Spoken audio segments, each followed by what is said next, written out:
video needed an introduction. I'm Suchi. I'm a music photographer based in Brooklyn, New York. I started working on this project, I guess the first iteration was this zine that I made. Is this AI Slop? A guide to consuming goods and information mindfully in the age of AI. I think I made this in 2024, I want to say. Talk about deepfakes, doxing, the meat space, astroturfing, corporate greenwashing, and based on my research about AI slop, after a contract working in digital safety, I just started thinking a lot about the power of labor.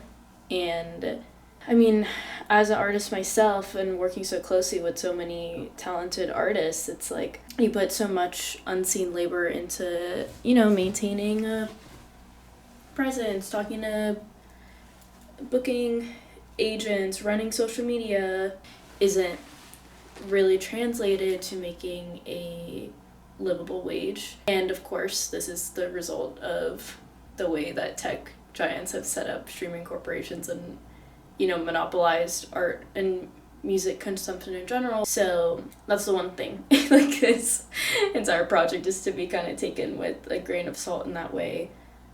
But on my end, I feel like I've always had this interesting role of like toggling between creator consumer. And I try to consume in a way that kind of like promotes a more equitable future, I suppose, when I'm financially able to. I don't know. It's a never-ending question. And, I love to say the phrase, everything is computer, because everything is computer. I'm recording this on a freaking small computer right now. Essentially, I wanted to document these conversations I've been having with my friends and collaborators for years at this point. And I sat down 3 of them to talk with me about it, along with some other footage I've collected as well while ideating this project. So everything's computer except for us, and also except for physical media that you can buy. But we're not supposed to be talking. We're not supposed to be. Okay. Okay, great. So I'm fielded. I'm a musician. I'm an artist. I'm a facialist. Do a lot of things. I'm a human. My name is August Fanon. I'm a human being. I'm a black man. I'm a Pan-Africanist communist.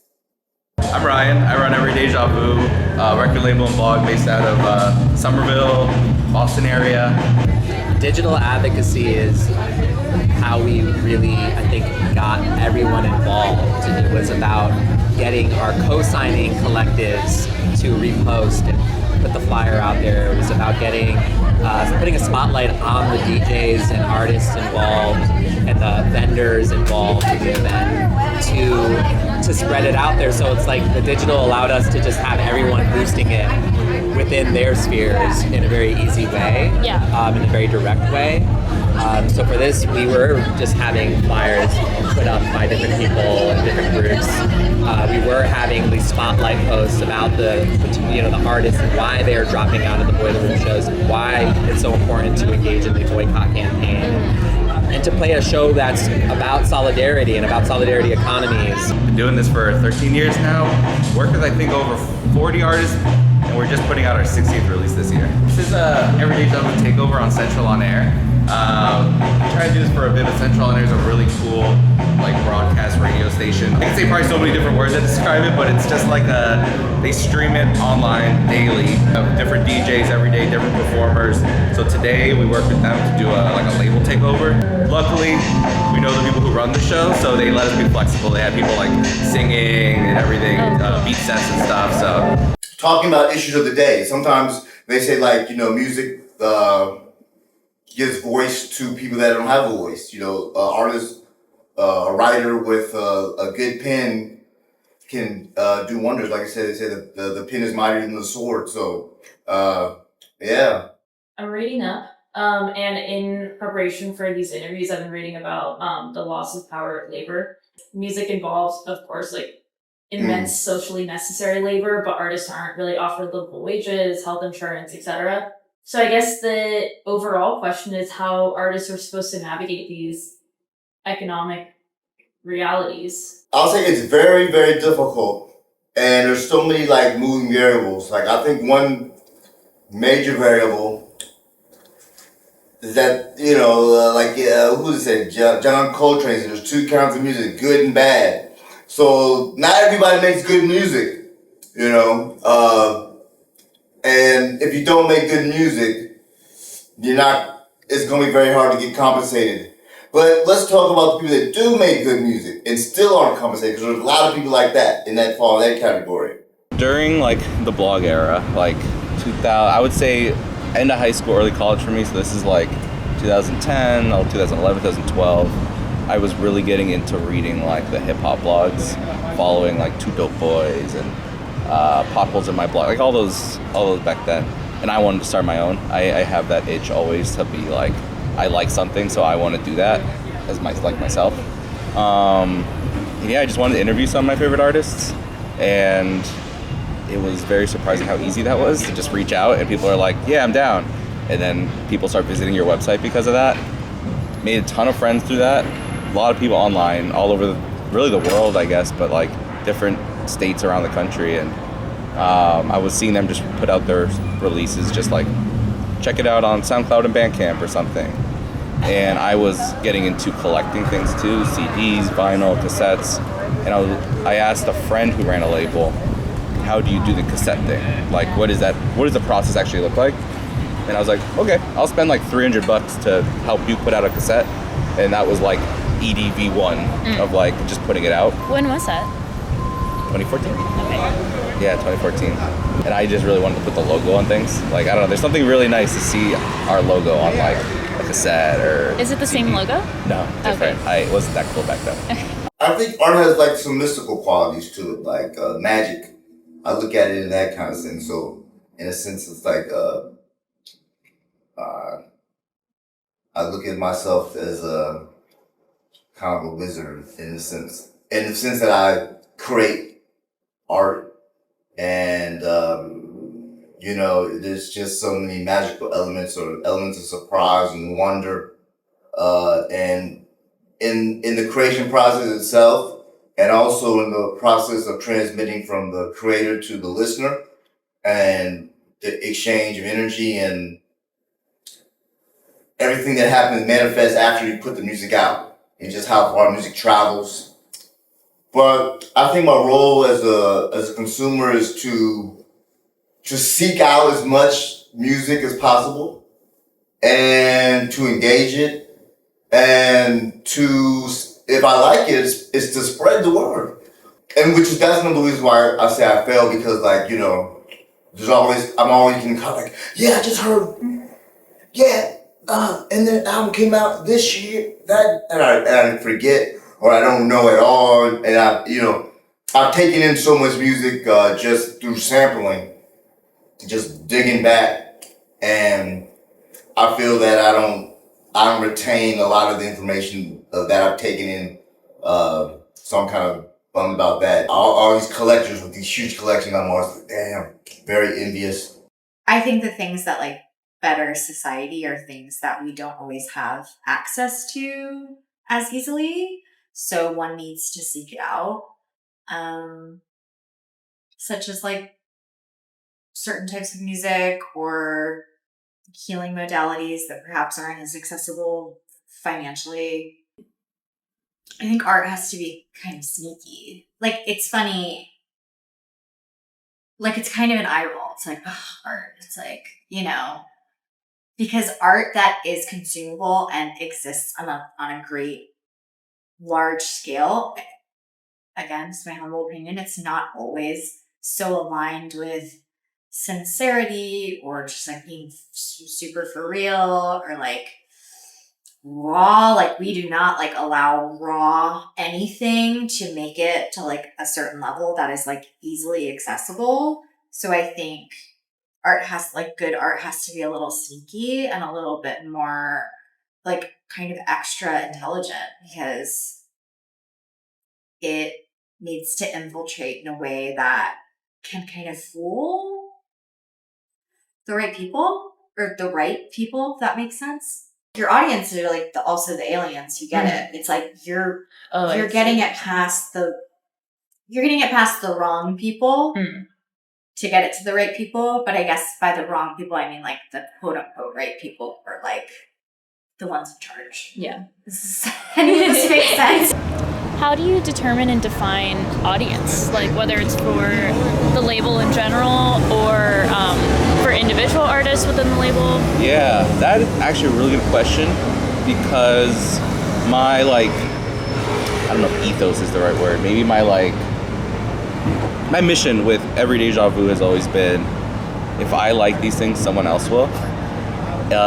Maybe it's hurt me, maybe it hasn't, maybe it's helped, but I think the distinct taste of individual people is always really strong, and I never expect to have a very fluid audience for that reason. I expect people like me to resonate with what I'm doing, and feel like, I think that's really cool.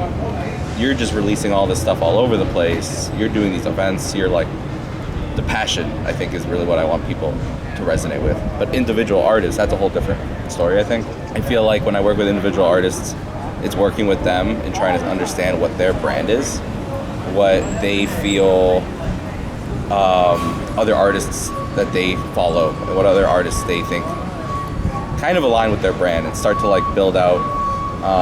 We used to do this thing that I wish we did a little bit more. It's kind of like these character sheets of build your artist character. And it's like, what is your brand as an artist? What do you like? What don't you like? What type of fans do you like? What is your ideal fan? Are they people who journal? Are they people who like to go to the movies?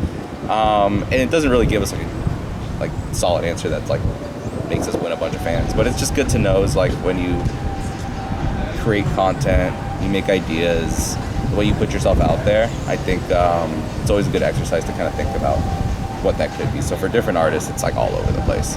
I mean, that's kind of has evolved a lot, because I used to really actively think of my audience. I mean, so I think you know this, but I got signed when I was 17, which would have been in, the early 2000s. And I was very consciously aware of my audience, because my audience was right there. They were at the shows. They were on the forums. They were very real human beings, And so I felt really connected to what I was creating for my audience when I was, at that age through, I don't know, maybe 2017 was when I really started to feel the shift of I felt really disconnected from my audience. I didn't really know who my audience was. It was my audience was a number of followers on Bandcamp, or my audience was a number of followers on Instagram.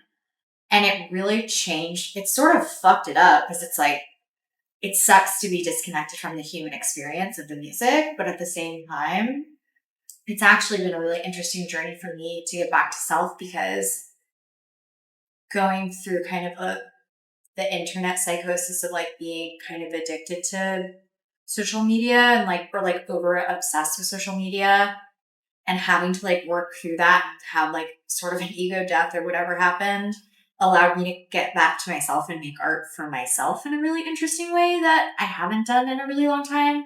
So it's almost I guess it's if your heart is in the right place, you're finding your way to your audience no matter what. But I think one route might take longer than the other. I'm not sure. I think the best thing to do now is, is focus on a small fan base and building your fan base. And I know we're going to talk about social media and the internet and whatnot, but I think it's very important to build a fan base. You can use social media to connect, but you need to have a real connection with your fans, whether it be doing direct to fan merchandise, or doing shows, or being out in the public in some kind of way. I think that's very important. But I think you should really focus on building a fan base as opposed to putting your music on the streaming services. I wanted to ask about, from the label side, about artists pulling music from streaming, just about your, I guess, perspective on that, and any challenges, opportunities, anything that you want to say about that. I will say it's loaded in the way that I have so many opinions on this, and also I am so lucky and privileged to have a great relationship with our distributor. We work with a distributor called Idol, and they work with like some of the biggest labels that I look up to, like Lex Records, they work with, and it's like to be like hand in hand and then have like real people who are account managers for us, like help us and support, they're amazing. But they strictly deal with putting our music on streaming. And they have relationships with those streaming platforms that we essentially cater to. So that becomes conflicting for me, who sees us something like a Spotify as almost like a villain to everything I do. If you have 2,000 fans that buy your record at $40 a pop, what is that? I don't know. I can't do the math. I'm stuck on the math right now. But I know for a fact you're going to make out way better than trying to get 50,000 fans on social media to stream your music. And it seems like it's weird. It's like a lot of artists are stuck in that I know that's the only avenue they see. Like, they don't even think about it. It's like, yeah, I'm going to make this music, and then I'm going to upload it, and I'm done. And that's it, you know? And on the other side of that is a lot of fans also consume music like that. So we need to wake both groups up and get them back into the physical media and buying physical media. I think that's a good way to bring value back to what you're doing is selling physical media. You make so much more percentage-wise per stream than per record. You know, you could, I mean, I don't know what the math is, but if you sell a record for $30, I forget how many millions of streams or whatever, hundreds of thousands of streams you need to get to equal that. It just doesn't compare. So I think the biggest thing that artists can do in this kind of space where we're being exploited, and it seems like hyper exploited now with the AI and these algorithms and whatnot, is return to physical media and start small. And it adds up. Like I said, if you have 3,000, I'm telling you, if you have 3,000 fans that buy a record at $40 a pop, that's $120,000. That's 3,000 people. You know, people go, I mean, every month or every year, be like, I got 5 million listeners on Spotify. I got 2 million listeners. But no one bought your record, though. You didn't make any money. 3,000 fans. 3,000. $40. They don't care about music that like we put out. Like they are, I mean, they make fake, like they incentivize people to make like fake music. Not even like AI music, but like some guy will churn out like 300 songs to be chill songs, and they'll like pay extra and have deals with the labels that do that. It's like really predatory stuff, and it's super against everything I do. So like someone like .dev who comes to me and is like, I want to take my music off streaming. I'm like, no questions asked. I'm like, I kind of tell them, I'm like, this is what that means for you. And, you know, if Dev had their last album on streaming, it's probably like $20-$30 a month that comes in, which is not a lot, but it's something. Like if you're getting that monthly, you know, that pays for a couple things, like, I don't know, maybe your gas bill, something like that. And it could be helpful. But at the end of the day, like, I kind of will always prioritize what the artist wants and what aligns with their mission. I wouldn't say it's generational, but I mean, being younger, you don't have that history, and you came into this situation where everything was streaming. But at the same time, it doesn't. You don't have to. It's not like you have to do some big library research. It should just come naturally with you learning more and getting deeper into your craft. If you know, it seems like a natural progression to me, but for a lot of artists, it's not. Which comes the question of like, why are they doing music and art in the first place? So, what is driving them? Which goes to something that might be affecting this generation specifically, more so than other generations before. We're under more dire circumstances. We're being even more exploited. You know, I'd say now, particularly artists are, you know, with the streaming situation and whatnot, in the label situation, the general music industry. So we're being even more exploited now than we were 20 years ago. The there's a lot of propaganda about what you should do and what you shouldn't do. There's a baked-in capitalist ideology about how a musician rises and makes it, particularly in hip-hop. And people are going with this formula in their head that's been manufactured, and they're not really doing their due diligence. People on my block in Brownsville, there's a young artist, and yeah, that's his thing. He's like, it's funny, like we talk and we sit there in the park and we smoke, and he just saw my phone one day, like he's like, oh, you got a lot of followers on IG, follow me back, you know, and like so, and he'd be sending me every time he had a little video, now he sends it to me, I DM like so I can put it on my IG reel. Yeah, but besides that, he has like there's no, and he's like 21, 22, there's no other, he has no other inkling to do anything else besides post on IG, and you know, he knows he gotta hit the studio, make a video, post that on YouTube, and that's it. You know, and there's no other thought process. I guess there's nobody around. I guess I'm supposed to be that guy. One of the first conversations that you and I had that kind of inspired me to reach out to you about this project in the first place was about how you used the internet and digital media to support your practice, especially early on. What would you say the internet's role was in the formation of producing music? The internet was huge. I couldn't do what I do without the internet.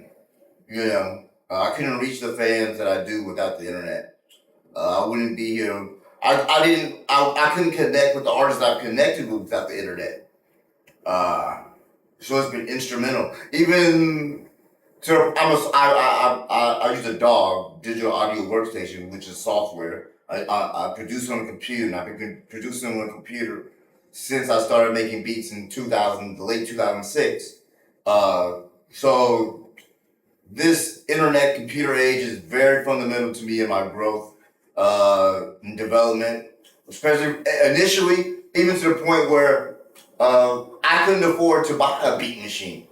So, you know, the level of entry was so low that I was able to do that. So on a lot of levels, it both allowed the unity to be very palpable and present, and that spreads it out to everyone's different spheres, right? Their scene, their community, their friends, and not only that, then it's also making legible to people what the political and material purpose is of doing this. The internet was my nemesis for so long. And I think I'm still working through that. Like, I fear the internet. I fear it because anything that I could possibly imagine thinking negatively, like the worst possible things I could think about myself or feel about myself or my music, etc., exists on the internet. And in this way, the internet is like our fear. It's just like exists as our fear. And I know it's like such a like dark take, but it's kind of cool because, or to me, it's like I've let it used to like haunt me. Like I feel like I've spent a lot of time being like haunted by the internet. But like I've kind of, I think with the most recent album, I'm learning how to like take the internet and use it as the catalyst for creating something like absolutely maniacal and deranged and angry, because it's like, I don't even know how to describe it, but there's a place that I can be like, oh, I'm angry at the internet. And it's like, what does that sound like? What is that? What are those lyrics? What are those lyrics about that? Like, how can the internet be represented by like a person in a song that you're singing? I don't know. It's like the internet is like, it's like a ghost that can haunt multiple things. I don't know. It's like I guess it's like I'm a millennial. So it's like the internet is still this box that sits like, you know, that makes these crazy noises that like connects you to America Online. It's like a haunted box. Do you know what I mean? And so I'm like, it's like this scary ghost or this demon that you're like contending with. Through art, and I think particularly hip hop, you get to engage in different social issues. You engage with different cultures and subcultures, geographically and culturally, and music in general. And they talk about different things and, encyclopedic like things. So you're learning about the world. And I think art has that ability to bring people together and teach people about things they don't know and give them understanding of others. So it has a unifying kind of force to it. Meta is evil. These infrastructures aren't built to serve us, but we can also use them, as the positive tool that they can be insofar. But the whole point of it was still ultimately all of that digital, traffic or whatever it was, or just getting different people to post it and share it. It's all meant to get us into this space where we're gathered right now together in connection, beyond the digital, beyond the facade, right? So much stuff. The artists that really helped me solidify a name in the industry as much as I have on the underground, I met them online. The way the music has been spreading is largely online until I was able to do the direct to fan, actually got a base strong enough where I could actually ship records to artists and fans wanted to buy my music. So it's been very instrumental. Very scary point because the internet is changing while we're talking right now in 2026. A lot of the things that were available to me on the internet are not open. They're not the same. The internet's being very much closed down, and it's being monopolized by a few large entities. We're at the point where we're about to lose anonymous surfing on the internet. Message boards and chat boards are not the same. Like you can't find them. You go on Google, you don't find anything on the search engines no more. All the small blogs. There's a lot of things. There used to be this thing called Google. I think it was called Google Blog, or what was it called? I'm talking about actual personal blogs. And I used to go on Google Blog, and I would save all these blogs, and they would allow you to download old records. But not only old records, they give you information about the artist. They would talk at length about the artist and the music, and it was like a history lesson. And there was chat boards. I used to talk to other up and coming producers. I used to share my music and get feedback. Feedback is bullshit, but I could do that. I could learn stuff. I could share. I could talk shit. It would build community in a sense online. Because that's nothing. When I started making music, I was like, okay, I was in Arlington, Texas by myself going to grad school. I didn't have like a readily musical community around me. Maybe that's part of the reason why I didn't start making music sooner. It wasn't in the right atmosphere. But I started up by myself, and my first music community was online. The first piece of equipment that I got was sent to a friend that I met on a chat board who made beats. He was in the Navy. He sent me like a audio interface with a 25 key keyboard with pads on it. Just sent it to me. I thought that was so weird. That was like one of my first experiences with an internet friend. Something you said kind of reminded me actually of something that August said when I was interviewing him about casual fans. There's different types of fans, and they're coming at you from different stages in their development of learning about music and listening to music. As a fan, he just knows so much about my music and about the space in general, and he makes me feel comfortable talking to him about my music because he makes me feel like he knows about it and he's been following for a while. But I mean fans that come in at all different vantage points and that are not that tuned into hip hop now or ever were. And that can be a little weird and sometimes it's off-putting. Sometimes it's cool, you know, but, you know, they say weird things, especially online, you know. People say weird things. But, and it goes back like defining, like you said, defining my audience, you know, it's interesting because, you want this person to know a lot about you, not, or just be on the same level musically, in the music, and it's not always the case, you know.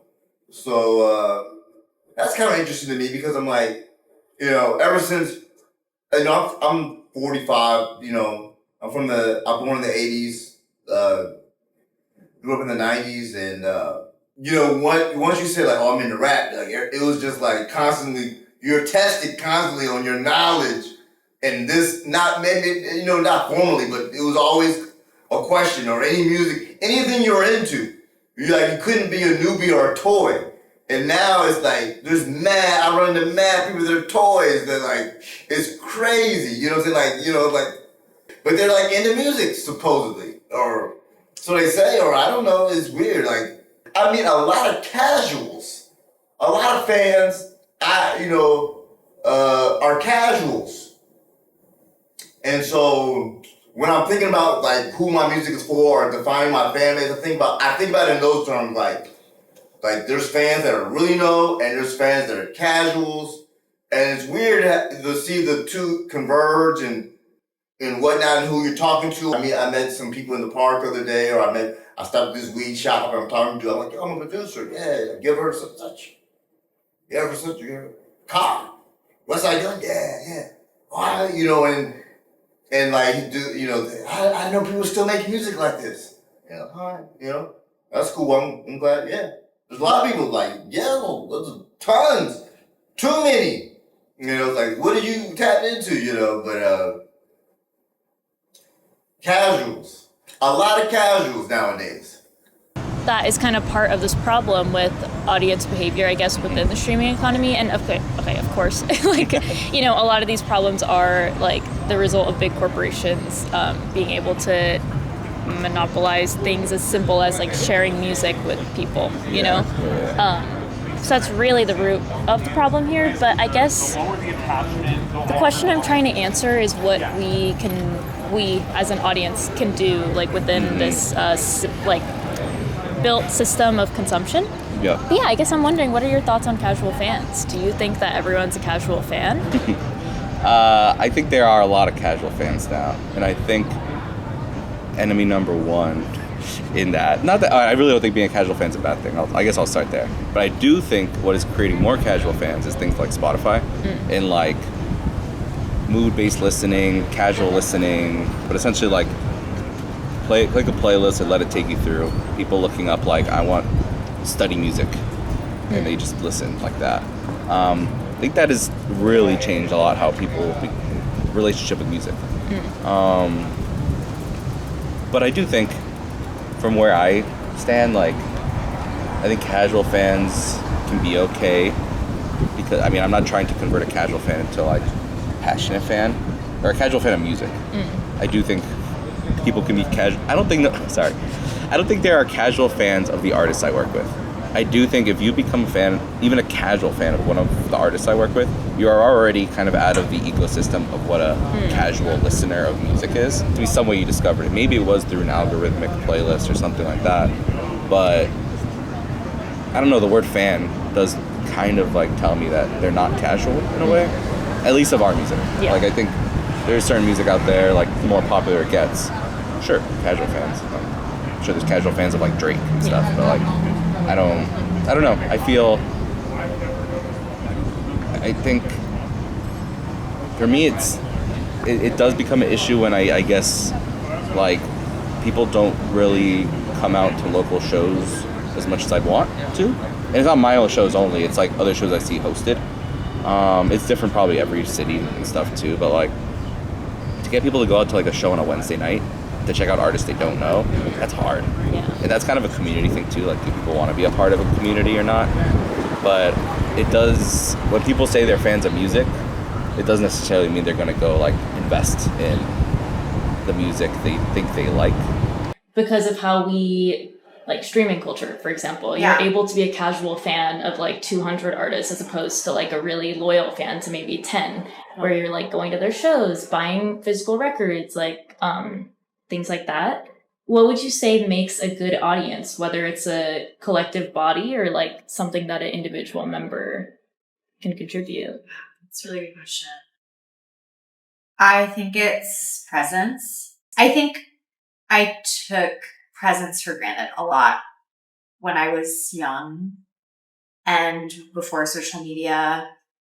I didn't know I was going to be taking it for granted because I didn't know social media was going to like take over the world, change the world. But looking back, it's like the thing that I think I value so deeply because it's now so rare is one's ability to be present.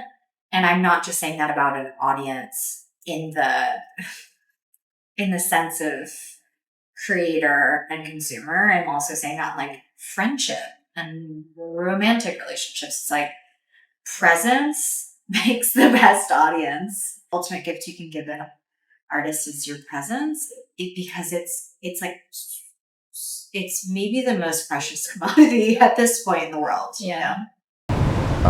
Maybe that's more of what August may have been talking about too, of like what a casual fan could be. Yeah. Of just like a listen at home a little bit, listen in the background.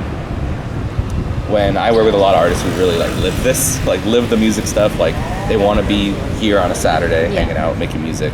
They want to be in the studio. They want to be at their friend's show. Those are like really passionate people. And I feel like I have surrounded myself. I've been lucky to surround myself with people like that. I have always kind of like looked up to the labels who are more than just the label who put out music.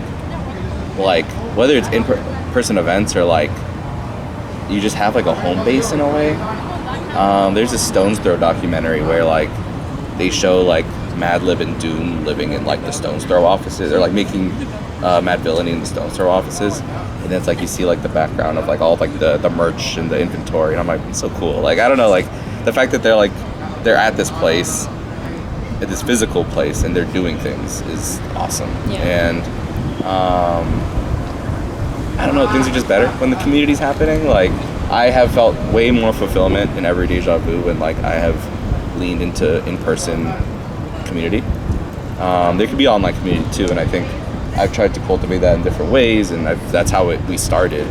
But there's something that you can actually like feel like you can count in in-person community, like seeing the same people show up to shows. Even when I'm going to like a show that's not mine, seeing like friends I've made at other shows, like it's special, and it's like I don't know, you can't really beat that. And to me, that's the biggest support. I think every artist I work with, I'm like, they are like, how do I make fans, or like how do I get more popular, whatever. It's $1 million question. But I'm like, really, it's like you build one fan by one fan, you make friends with people, and then they're gonna show up to your show. We're gonna forget that Jay Cinema show. I thought was awesome because I had no idea how many people were gonna show up. But like, I shouldn't have been surprised that people showed up for Jay, because Jay's outside all the time. Everyone loves Jay, and it's just he supports people. And I don't think he cared if 10 people were in the room or 50 people were in the room, but like, I was not surprised to see all those people show up for him, and just the energy felt good. The amount of people that told me like, oh, I love Jay, Jay's awesome. And it's like, that's to me what it's all about, like when it comes to community. I'm noticing that it's raining, so I'm gonna ask you one more question so we don't get my camera wet. Totally. Do you have anything to say about parasocial relationships? Do you have experiences? Yeah, I have a couple experiences. I don't really keep parasocial relationships because it's weird. Usually when people come at me like that, like I just ignore them or, brush it off if I don't like them or if it seems too weird. But if it starts out, I've had relationships start off as parasocial, and now we're friends. We got to know each other. We're not, it was like August Fanon, the artist, and the fan that was just reaching out, and now we're friends and we're cool, and that's great. It's cool to, like I said, that goes back to the internet.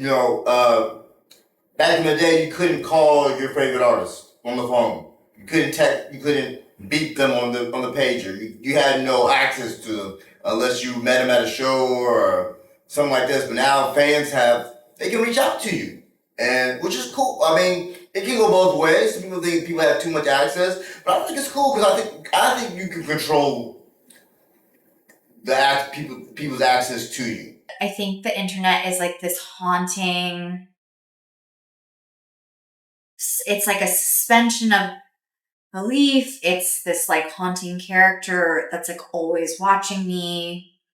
That it's constant surveillance. Which like made me really scared for a long time, and now I feel like I'm like protesting the internet by acting out my music. I don't know. I guess that's what I have to say about it.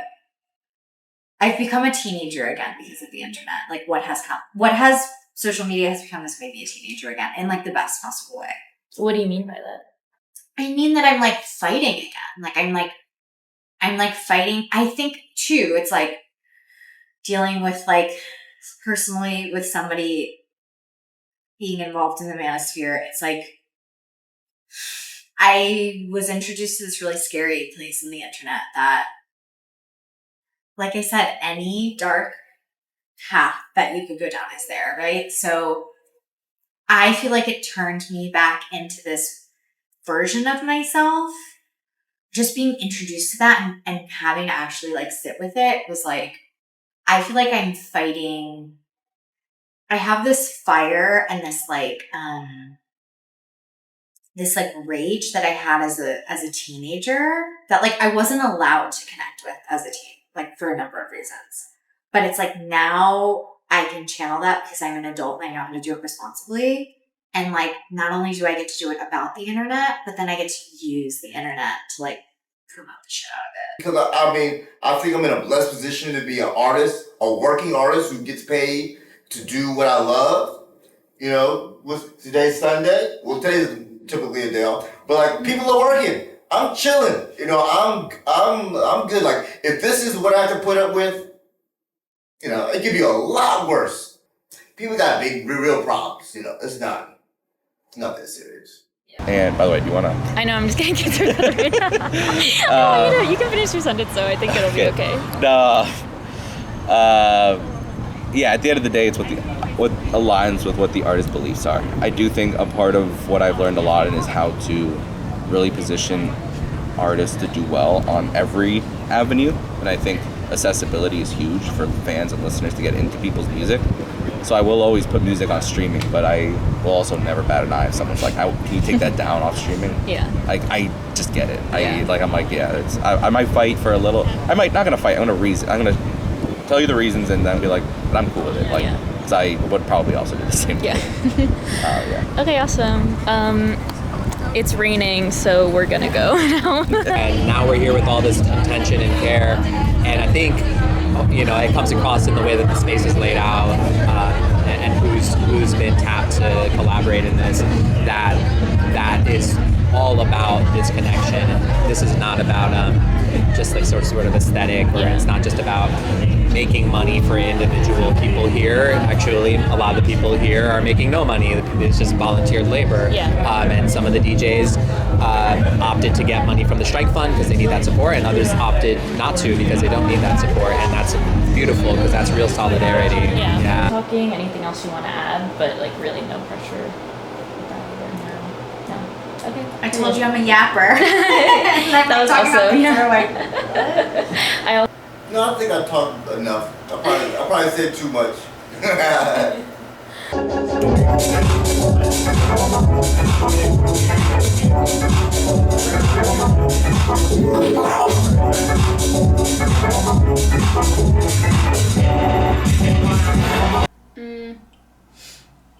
I hope this inspires someone somewhere to search if their favorite artist is on Bandcamp and see if you can buy some of their stuff directly. Or to go see a local show of a band you don't know at a dive bar. Or to join a Discord listening party. However else we can try and make the world a more directly connected place. Instead of on this like segmented artist, creator, Spotify is in the middle. There's a lot of other avenues we can choose to go down in the way that we communicate. Everything's computer, man. Except for that we don't have to be. It's stupid.